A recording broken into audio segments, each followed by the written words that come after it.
അങ്ങനെ നല്ല കുഞ്ഞുമണിയും കുത്തിരിച്ചോറിട്ട് കൊടുക്കുക.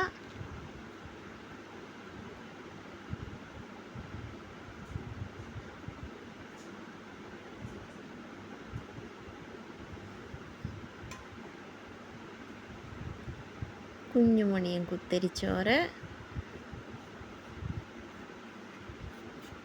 നല്ല നാടൻ കോഴിമുട്ട വറുത്തത് വെച്ച് കൊടുക്കുക.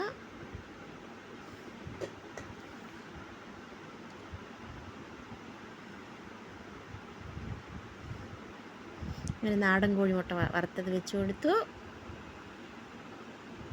തേങ്ങയും പുളിയും ഇഞ്ചിയൊക്കെ വെച്ച് ഉണക്കമുളകൊക്കെ വെച്ച് അരച്ച ചമ്മന്തി,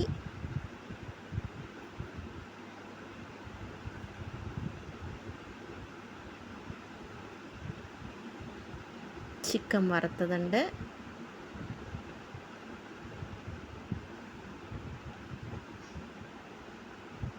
ഇന്ന് പെട്ടെന്നൊരു തട്ടിക്കൂട്ടി പൊതിച്ചോറ് റെഡിയാക്കിയതാണ് കേട്ടോ. അപ്പം അതിൻ്റെ കൂടെ ഇത്തിരി സബോളയും മല്ലിയിലയും നാരങ്ങയൊക്കെ വെച്ചിട്ടുണ്ട്. ചില്ലി തിന്നുമ്പോൾ സബോളയും തക്കാളിയും ഇതൊന്നും ഇല്ലെങ്കിൽ ഒരു സമാധാനം ഇല്ലല്ലോ നമ്മൾ മലയാളികൾക്ക്. പിന്നെന്താണെന്നറിയോ, പച്ചനങ്കി കിട്ടിയിട്ടുണ്ടായേ, അത് വറുത്തതുണ്ട്.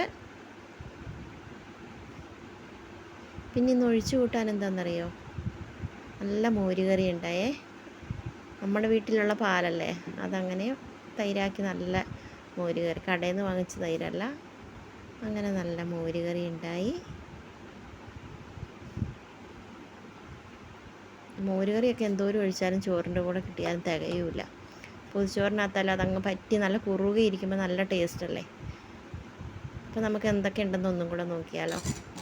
നാടൻ കോഴിമുട്ട വറുത്തതുണ്ടായി, തേങ്ങാ ചമ്മന്തി ഉണ്ടായി,